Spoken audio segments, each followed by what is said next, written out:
faire 5000 € par mois en prestataire SEO, il y en a beaucoup qui le font. Évidemment, il y a plein de techniques. Une partie, ça peut être la manipulation de CTR. Une partie, voilà, si demain il y a un article de blog qui remonte, je peux faire 10 parasites et t'es sûr que t'as 4-5 parasites sur 10 qui vont se positionner mieux que l'article de blog. Tout le monde est un peu dans l'euphorie de entrepreneuriat, digital nomade, Bali, Dubaï, Thaïlande, etc. Mais la réalité, c'est que c'est plus compliqué que ça. Comme on le dit toujours, si vous voulez gagner gros, faut risquer gros. Et le fait de racheter un site 20 000 €, bah si ça marche, on peut faire x3, x4, x5 en termes de plus-value. Les amis, bienvenue dans cette vidéo. Aujourd'hui, on va faire un comparatif des différents business en SEO. Je vais classer les business en fonction de l'accessibilité, de la facilité. Et évidemment, le plus intéressant, c'est que je vais donner mon avis. Est-ce que c'est facile? Est-ce que c'est rentable? Qu'est-ce qui est bien? Qu'est-ce qui est moins bien? Donc, c'est parti. Premièrement, on a la vente de backlink. Donc, je vais le bouger, je vais le mettre en troisième. On va commenter un petit peu tout ça. Donc, la vente de backlink, pour moi, c'est un des business les plus accessibles lorsqu'on se lance en référencement naturel. Alors, je m'explique. La vente de backlink n'est pas du SEO. Vous pouvez faire 10 000, 20 000, 30 000 € par mois ou juste quelques milliers d'euros, ce qui est déjà très bien. La vente de backlink n'est pas du SEO. Pour moi, c'est un modèle économique vraiment à part qui consiste à investir donc dans des noms de domaine expirés de qualité. Voilà, trouver des bons noms de domaine expirés. Pas besoin d'être un expert pour ça, ou encore racheter des sites et tout simplement en tirer des rentes tout en l'améliorant et en maximisant les résultats mensuels. Ici, ça nécessite pas forcément de faire des audits SEO, de faire des analyses détaillées, de rentrer directement dans des stratégies de netlinking avancées. Il suffit d'être conforme aux critères que le marché demande, c'est-à-dire principalement avoir un beau site qui donne envie d'obtenir un article dessus, avoir un trust flow minimum de 30 par exemple, avoir au moins 100 domaines référents et avoir par exemple minimum 10 000 en termes de volume de trafic SEMrush. C'est déjà les critères qui me semblent les plus importants pour facilement faire des ventes de manière assez conséquente, en tirer des bons revenus et surtout de manière récurrente. Alors ici, je vais le classer en deuxième. Pourquoi pas un? Parce que ça nécessite quand même certaines compétences. Ce que je disais précédemment, donc savoir ce que c'est un nom de domaine expiré, connaître les différentes plateformes d'enchères ou de Snap, savoir trouver les bons mots-clés SEMrush pour positionner son site et donc gonfler le trafic, savoir comment obtenir plus de trust flow, plus de citation flow, etc. Une métrique typiquement que les SEO demandent encore lorsqu'ils achètent des backlinks, même en 2024. Donc c'est un business qui me paraît assez simple si vous faites du SEO depuis 6 mois, 12 mois, voire même 2 ans, donc 24 mois, et que vous souhaitez vous lancer en édition de site. Un des business les plus simples, c'est la vente de backlinks. Pourquoi? Parce que c'est de l'argent assez rapide si vous montez les bonnes métriques, comme j'expliquais précédemment. Et surtout, il y a une capacité de valorisation de site, donc peut-être x12, x15, x20 de votre revenu mensuel net, donc de votre marge nette, lorsque vous revendez votre site. Donc un site qui fait 1000 € par mois peut très bien être vendu 15 000 € sans trop de soucis. Voilà, il y a vraiment une demande aussi de personnes qui achètent des sites. Donc globalement, c'est un des business les mieux sur le marché du SEO en termes de peu de compétences et de l'argent assez rapide et facilement, si je peux dire. Maintenant, on enchaîne sur la partie affiliation. Alors là, globalement, je mettrais en troisième position. Si on parlait d'affiliation uniquement, par exemple, affiliation, Cdiscount, Amazon, etc., tout ce qui est un peu en baisse, ce qui est moins sexy en 2024, ce qui était bien il y a 5 ou 10 ans, maintenant, il y a encore de l'argent à faire. Mais je dirais c'est pas forcément les régies d'affiliation, c'est pas forcément les plateformes auxquelles il faudrait s'affilier, mais plutôt s'affilier sur des niches assez novatrices. En termes de niche, on pourrait par exemple retrouver l'intelligence artificielle, que ce soit les logiciels pour en faire l'affiliation également des formations sur l'intelligence artificielle, sur ChatGPT, etc. Faire de l'affiliation sur les plateformes de vente de prompts, faire de l'affiliation sur tout ce qui est même jeux porno, sexting, intelligence artificielle. Voilà, tout ça, en fait, cette grosse thématique contient des dizaines et des dizaines de sous-niches qui proposent de l'affiliation et qui est très rentable, très bankable. Donc si vous devez vous lancer en affiliation, partez plutôt sur des niches exotiques, récentes et qui présentent un fort potentiel pour l'avenir. C'est très important. Maintenant, en termes d'accessibilité, oui, pour moi, c'est plus compliqué que la vente de backlinks parce que l'affiliation, lorsqu'on n'en a jamais fait, au début, c'est pas évident. Le plus dur, c'est de trouver les bons programmes d'affiliation. Donc, il faut avoir une bonne capacité d'analyse. Donc, c'est-à-dire trouver des partenaires, trouver des programmes d'affiliation, trouver des régies, analyser directement donc les niches en termes de concurrence, en termes de volume de recherche, en termes de rémunération et en termes de tendance. Donc, évaluer la trend, si c'est evergreen, si ça vend toute l'année ou si ça vend plus par saisonnalité. Donc il y a plein de critères comme ça que lorsqu'on les connaît, c'est évident, mais lorsqu'on n'a pas l'habitude, on va toujours oublier. La majorité des personnes qui se lancent dans l'affiliation vont partir soit sur des niches concurrentielles, soit sur des niches qui sont sous-rémunérées, qui payent 2-3 euros par vente. Donc il y aura toujours un problème et c'est grâce à cette expérience et à différents échecs qu'on comprend les critères essentiels pour bien se lancer en affiliation. De plus, je dirais que vu que l'affiliation est quand même beaucoup plus proche du SEO, des techniques SEO que de la vente de liens, l'affiliation fait que la plupart du temps, on est quand même confronté à de la concurrence. Donc on va se battre avec d'autres personnes qui eux-mêmes aussi font de l'affiliation, avec les mêmes programmes que vous, sur des mots-clés avis, code promo, etc., en France ou ailleurs. Donc en termes de concurrence, c'est quand même un peu plus compliqué, mais c'est le meilleur moyen pour vous d'apprendre, pour déjà dépasser vos concurrents en termes de SEO, d'apprendre aussi à analyser pour trouver les bons mots-clés, les bons programmes d'affiliation et trouver les bonnes opportunités pour vous lancer en 2024. Et ce qui est aussi également intéressant, c'est que les sites d'affiliation se revendent très bien. Ils se revendent même beaucoup mieux que les sites de vente de backlink. L'affiliation, on sait très bien que c'est plus compliqué, mais lorsque ça tourne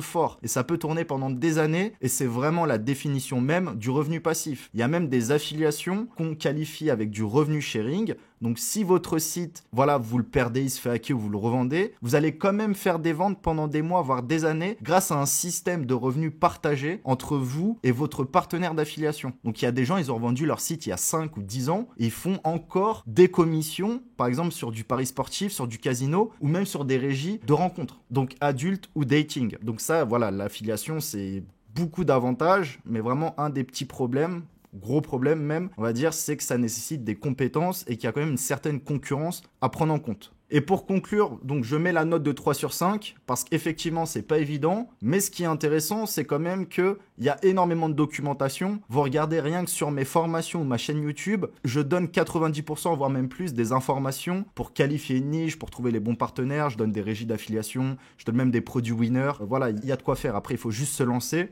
et être persévérant évidemment. Moi, ce que je peux vous conseiller, si vous vous lancez, c'est vraiment d'adopter un format hybride. Ça fait quelques années que j'en parle et pour moi, c'est le meilleur format lorsqu'on se lance en édition de site, c'est de combiner la partie affiliation et la partie vente de backlink. Parce que sur une thématique donnée, il se peut que ce soit plus facile de faire de l'affiliation que de la vente de liens. Et inversement, sur une autre thématique, ce sera plus simple de vendre des backlinks. Mais vous ne le savez pas avant. Il faut tester la niche, il faut faire des contenus, il faut être visible. Il faut tester ces deux modèles économiques afin de savoir qu'est-ce qui fonctionne le mieux. Donc faire un format hybride qui cumule affiliation plus vente de backlinks est un excellent compromis. Les amis, tant qu'on parle d'affiliation et de vente de backlinks, retrouvez directement en description une conférence de 1 heure où j'explique vraiment les choses à faire et surtout à ne pas faire pour réussir en vente de backlink, en affiliation ou encore dans la prestation SEO. Allez, on reprend la vidéo.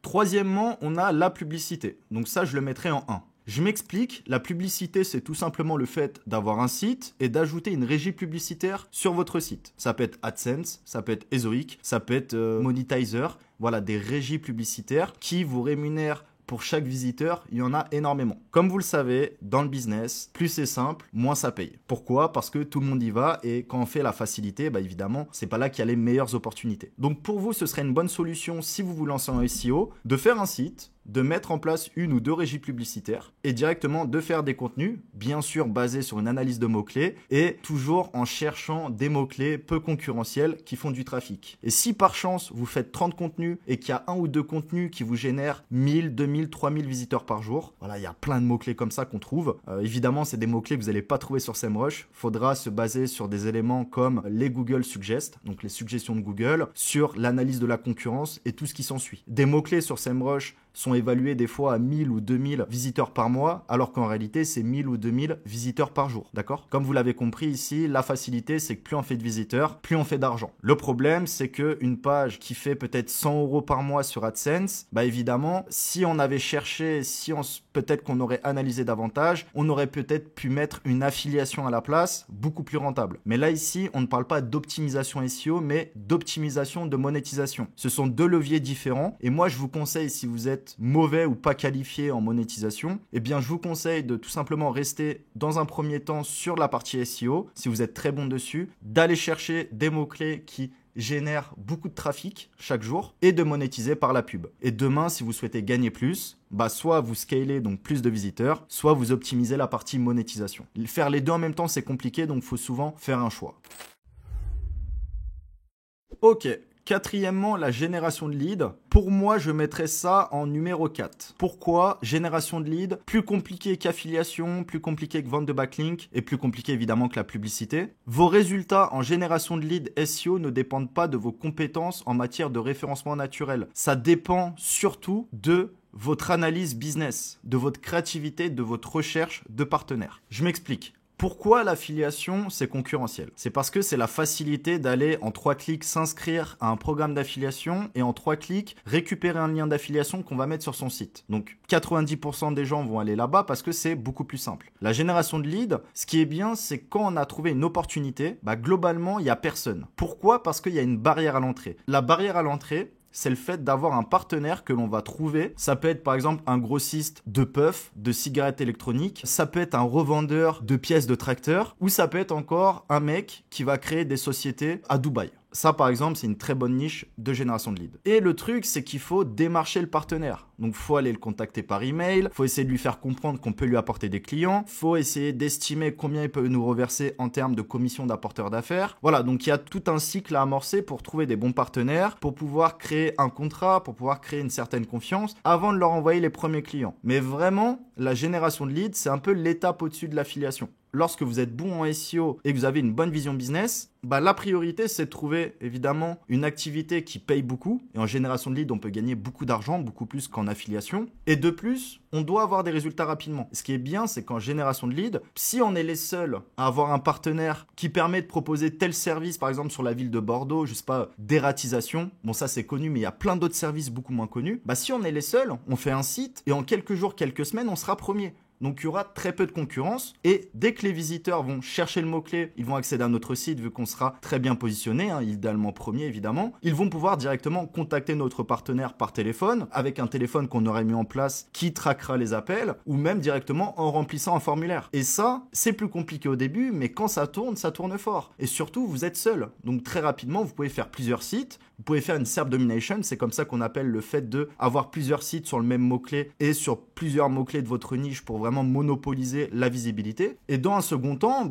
une niche qui fonctionne, par exemple dératisation Bordeaux. Si on trouve une autre ville où il n'y a pas de concurrence et pourtant il y a plein de dératiseurs, on va pouvoir les contacter à nouveau, mettre en place ce process et faire des sites qui vont se positionner sur les villes en question. Donc ça peut être vraiment très rentable. Voilà, vous l'avez compris, il faut être aussi bon en termes de SEO, parce que avant de démarcher des partenaires, évidemment, il faut trouver des niches qui payent, par exemple avec des devis sur plusieurs milliers d'euros, où vous, à chaque vente, vous allez prendre peut-être 20 ou 25%. Et à côté de ça, il faut trouver également les mots-clés, il faut trouver les niches où il n'y a pas de concurrence, etc., etc.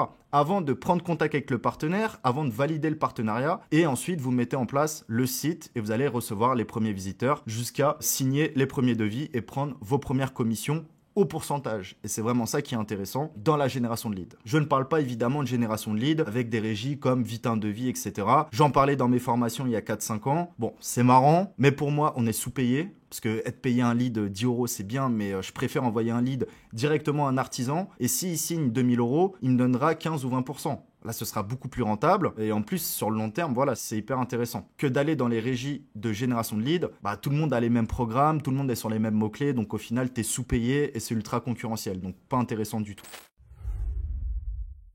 Maintenant, l'e-réputation. L'e-réputation, je le mettrais, on va dire, en 4e également. Ce qui est compliqué dans l'e-réputation, c'est toujours pareil. Faut trouver le client déjà. Quel budget? Après, ce qui est hyper intéressant, c'est qu'en termes de budget, là où on peut être sur un budget à 1000-2000 euros sur une campagne SEO, en e-réputation, pour un VIP, un politicien, une entreprise, une marque ou même un influenceur, n'importe, on est sur des budgets à 10 000, 15 000, 20 000 euros, voire beaucoup plus, en fonction du problème que rencontre la personne qui se voit ternir son e-réputation, donc sa réputation sur Internet. On est vraiment sur des gros budgets. Je dirais également qu'en termes de réalisation de prestations, quelqu'un qui n'est pas solide en SEO, ce sera assez compliqué pour lui. Parce que demain, il faut être vraiment familier sur la stratégie à mettre en place. Évidemment, il y a plein de techniques. Une partie, ça peut être la manipulation de CTR. Une partie, voilà, si demain, il y a un article de blog qui remonte, je peux faire 10 parasites et tu es sûr que tu as 4-5 parasites sur 10 qui vont se positionner mieux que l'article de blog. Donc même économiquement, ça peut me coûter quelques centaines d'euros pour me placer au-dessus d'un article et surtout faire dégager l'article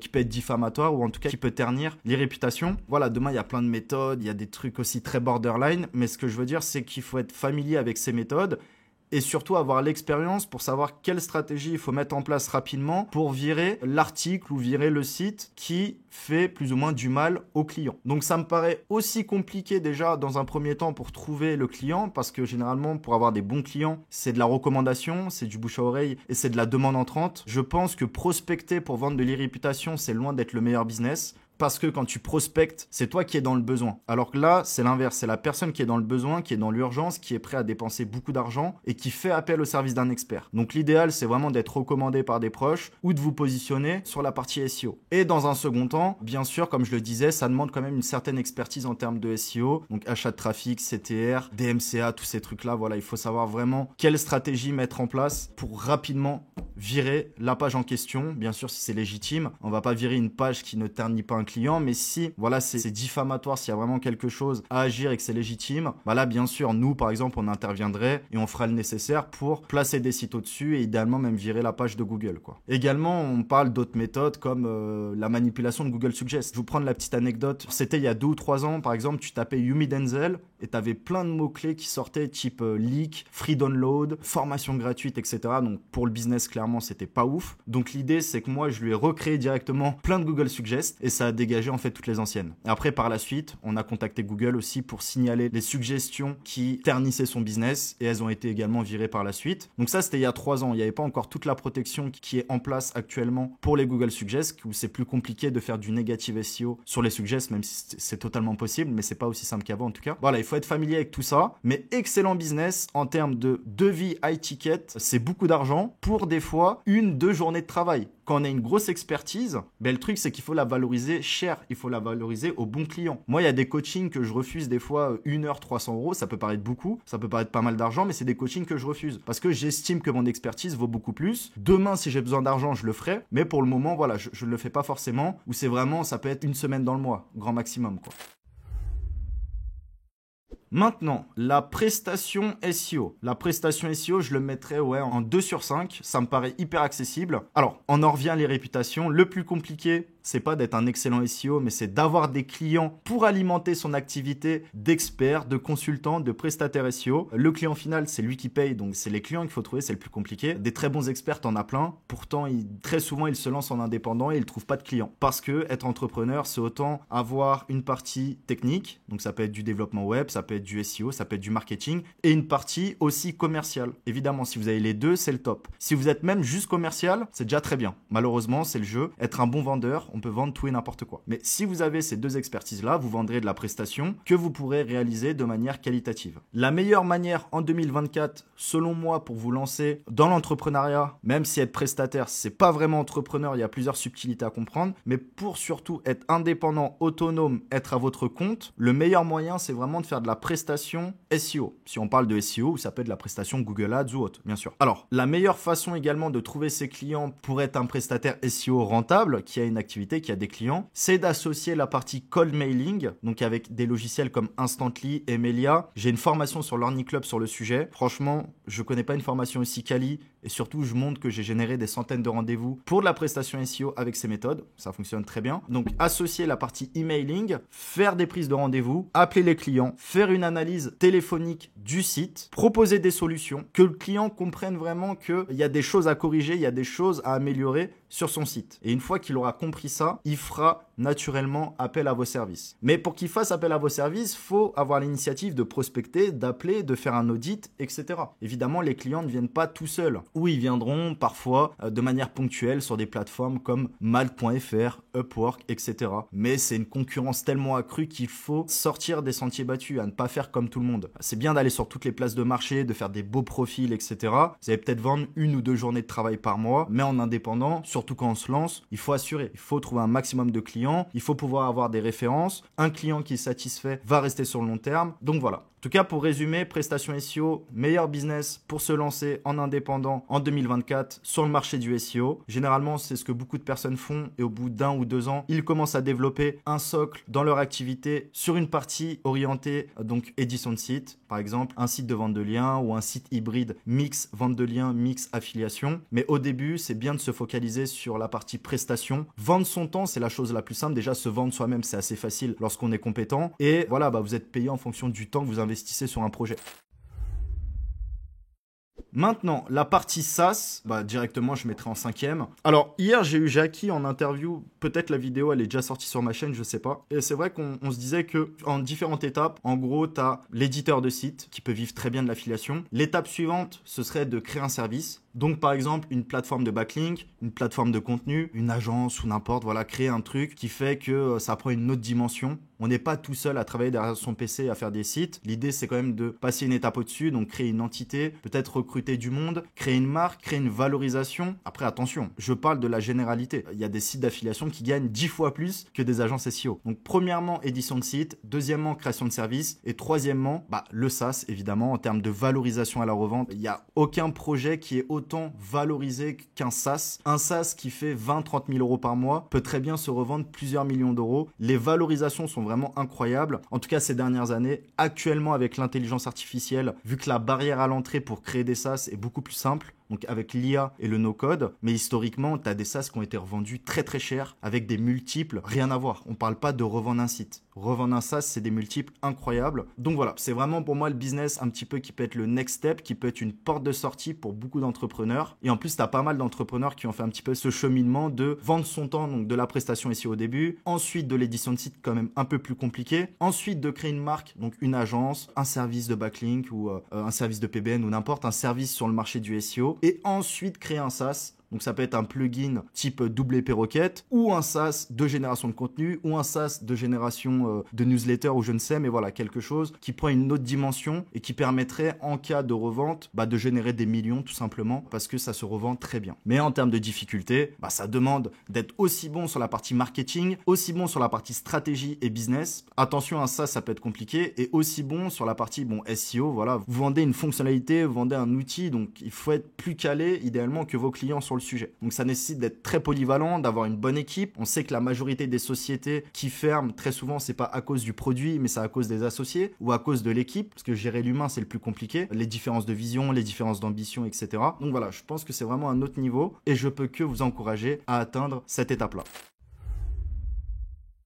Maintenant les amis, la partie vente de site. Je le mettrai en numéro 4. Bien sûr, c'est quand même plus simple que de créer un SaaS. Donc créer un SaaS, c'est pas le problème. Créer un SaaS, c'est surtout trouver des clients, potentiellement avoir des investisseurs, avoir une vraie pérennité avant de revendre le SaaS. Donc c'est quand même plus facile de revendre un site. Maintenant, pour la vente de site, c'est quand même un très bon business. Typiquement, tu as le business du reprenariat. Donc acheter un site, tu vas acheter 15 000, 20 000 euros. Tu vas travailler dessus. Donc soit tu vas booster les métriques, donc le trafic, le trust flow, les domaines référents. Tu vas booster un peu la monétisation, donc passer par exemple de 500 euros par mois à 2000 euros par mois. Et l'idée, c'est de conserver des bonnes statistiques avant de revendre le site. Et un site que tu auras acheté 20 000 euros, tu vas essayer de le revendre 50, 60 000 euros, voire beaucoup plus. Et l'idée, c'est quand même de générer une plus-value, donc classique, afin de réinvestir dans des nouveaux sites et de réitérer ce process-là avant de revendre une nouvelle fois. Donc ça, pour moi, c'est un très bon business. Comme on le dit toujours, si vous voulez gagner gros, faut risquer gros. Et le fait de racheter un site 20 000 euros, si ça marche, on peut faire x3, x4, x5 en termes de plus-value. Donc ça, c'est super intéressant. Mais on peut aussi perdre 20 000 euros. Que de commencer un projet de zéro. On peut passer de 0 à 1000 euros, 0 à 2000 euros assez rapidement, au bout de quelques mois. Mais évidemment, vous n'allez pas passer de 0 à 20 000 euros, à part si vous êtes très bon ou à part si vous avez une très bonne expérience sur un sujet en particulier.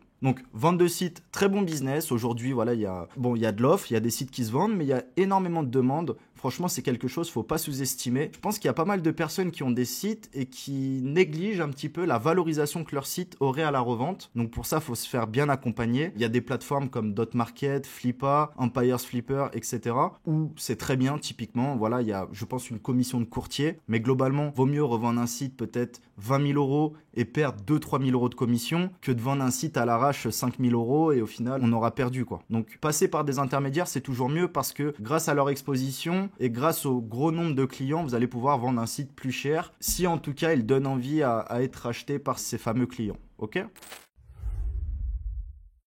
Maintenant, l'infoproduit. Alors, l'infoproduit, franchement, s'il y avait 3,5, je l'aurais bien mis en 3,5. Mais on va le mettre en 3. Je m'explique. L'infoproduit, généralement, quand tu n'as jamais fait de coaching ou de formation, d'un point de vue extérieur, tu vas toujours sous-estimer la complexité de la chose. Et beaucoup de personnes qui se sont lancées m'ont dit « Et putain, En fait, c'est pas si facile. En fait, je pensais pas qu'il y avait autant de taf. Parce qu'en fait, faut être hyper polyvalent. Réaliser une formation, c'est pas le problème. La vente, déjà, c'est beaucoup plus dur. Le SAV, déjà, c'est plus compliqué. Il y a eu des semaines, il y a quelques années, je faisais du 7 jours sur 7. Je faisais des vidéos. J'alimentais la communauté. Je faisais du SAV. Je faisais des vidéos marketing pour aussi vendre d'un autre côté. Donc, faut être ultra polyvalent et ultra consistant sur la réalisation globalement de votre formation, de votre infoproduit. Maintenant, pour moi, la suite logique, pour quelqu'un qui a vécu de ses propres sites, si on parle d'éditeur de sites, vous pouvez faire une formation, mais il faut avoir un minimum de résultats. C'est-à-dire, vous avez eu peut-être vous avez fait, je sais pas, 500 000 euros, même sur les 2-3 dernières années, ce qui au final est pas énorme, mais vous avez des résultats que vous pouvez prouver, donc vous êtes légitime pour former des gens. Vous avez eu assez d'expérience, vous avez eu assez de galères, assez de problèmes pour pouvoir proposer des solutions applicables par des niveaux, par des profils plus débutants que vous. Donc moi, ça me semble totalement légitime. Après, là, le problème, c'est plutôt des gens qui vont sortir des formations. Alors si c'est quelques dizaines, centaines d'euros, c'est rien, mais dès que c'est quelques milliers d'euros, il faut pas croire, mais il y a beaucoup de formations qu'on peut retrouver très chères et derrière, c'est pas solide du tout. Donc ça peut être par exemple très débutant, ce qu'on peut retrouver sur YouTube. Ça peut être un très mauvais SAV, ou encore ça peut être vraiment de la vente forcée où ça va être vendu super cher pour une qualité peu désirable que je ne souhaite à personne. Maintenant, l'infoproduit, pour moi, c'est un bon business si vous souhaitez le faire, mais comme je le disais, il faut avoir suffisamment d'expérience, de résultats et de légitimité sur le sujet. Et de plus, il faut être polyvalent. Je l'ai dit au début, mais je me répète, mais faire une formation, c'est le plus facile. Faire des vidéos, c'est facile. Faire des slides, c'est facile. Après, c'est tout le marketing, toute la mise en valeur de la formation, parce qu'il faut vendre son produit, il faut montrer que son produit est le meilleur. Eh bien, c'est ça le plus compliqué. Alors, ce qui est bien, c'est que au moins, si vous êtes bon, il n'y a que vous qui peut le faire. Demain, un commercial qui va faire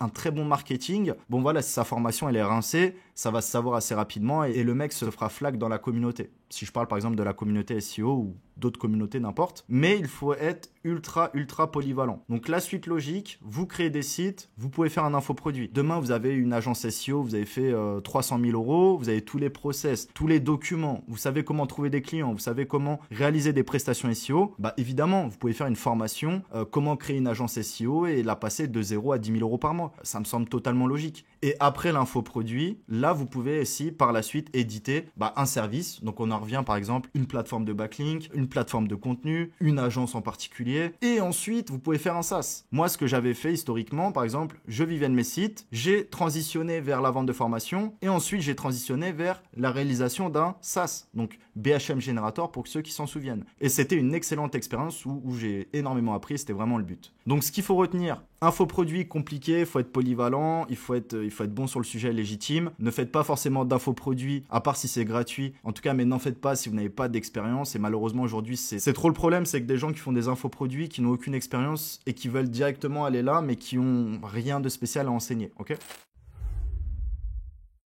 Maintenant, la partie e-commerce. La partie e-commerce, je la mettrais quand même... Alors, je vais le mettre en 3 et je vais m'expliquer. L'e-commerce, pour moi, c'est plus simple que l'affiliation en termes de concurrence SEO. Il y a des mots-clés qui sont très accessibles, beaucoup moins concurrentiels que des mots-clés d'affiliation. Donc ça, vous l'avez compris. Donc ça mériterait une note de 2. Mais pourquoi je mets une note de 3 ? Parce que contrairement à l'affiliation où on a juste à faire une vente, à très bien positionner son site, à trouver les partenaires et à faire un maximum de clics pour générer des commissions en affiliation, après, on gère rien d'autre. Qu'en e-commerce, ça nécessite d'être très polyvalent comme en infoproduit. Il faut créer déjà une boutique, trouver les produits, faire toute la partie SEO, donc le rédactionnel, netlinking, etc. Gérer les clients, gérer les stocks, gérer le suivi, faire des relances mail. Donc ça nécessite vraiment d'être polyvalent. Mais en termes d'avantages, un e-commerce se valorise très bien. Une personne qui achète une fois chez toi, tu lui envoies un mail, il peut racheter une deuxième fois, une troisième fois. Donc il y a un certain modèle de rétention où une personne peut acheter plusieurs fois. Ce qu'on n'a pas forcément sur les sites d'affiliation, ou en tout cas ce qu'on a très rarement. Donc l'affiliation, c'est vraiment du one shot, alors que l'e-commerce, quelqu'un qui va même payer 30 euros, potentiellement à l'année, il va dépenser 150 euros chez vous, s'il apprécie vos produits et s'il passe de nouvelles commandes.